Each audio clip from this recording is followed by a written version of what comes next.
Ayan, pagka po ganitong kumukulo na o kulong-kulo na yung ating gata at yung sugar, at may, siyempre po, malapot-lapot na po itong ating kakanggata o coconut cream, ilalagay na po natin itong ating malagkit.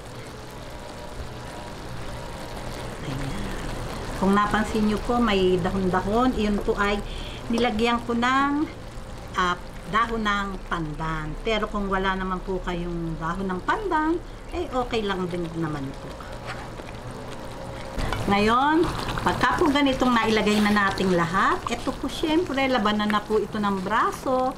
Atin na po itong hahaluin ng hahaluin hanggang sa kumunat. Okay.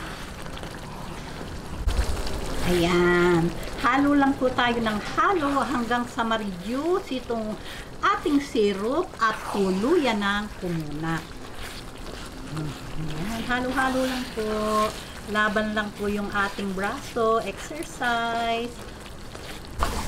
Ayan. Pagka po ganitong makunat na, ako po sa pagbibiko ko, palatandaan ko po talaga na ayos na yung kunat.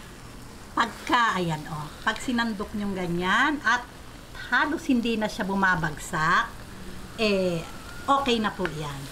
Patayin na po natin yung ating apoy at lalagay na po natin ito. Ready na po ito para sa ating masarap na merienda.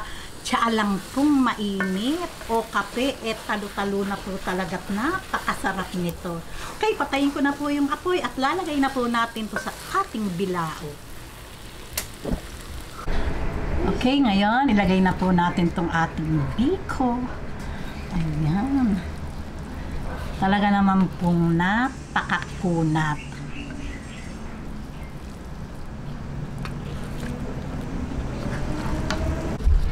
Ngayon, ayan, lagyan na po natin ng latik. Siyempre po, masarap. Maraming latik. Diba? I-try nyo po itong flavor na biko munggo. Talaga naman pong ito ay yummy. Ayan, dagdagan po natin ang latik dahil talaga naman pong napakasarap ng biko.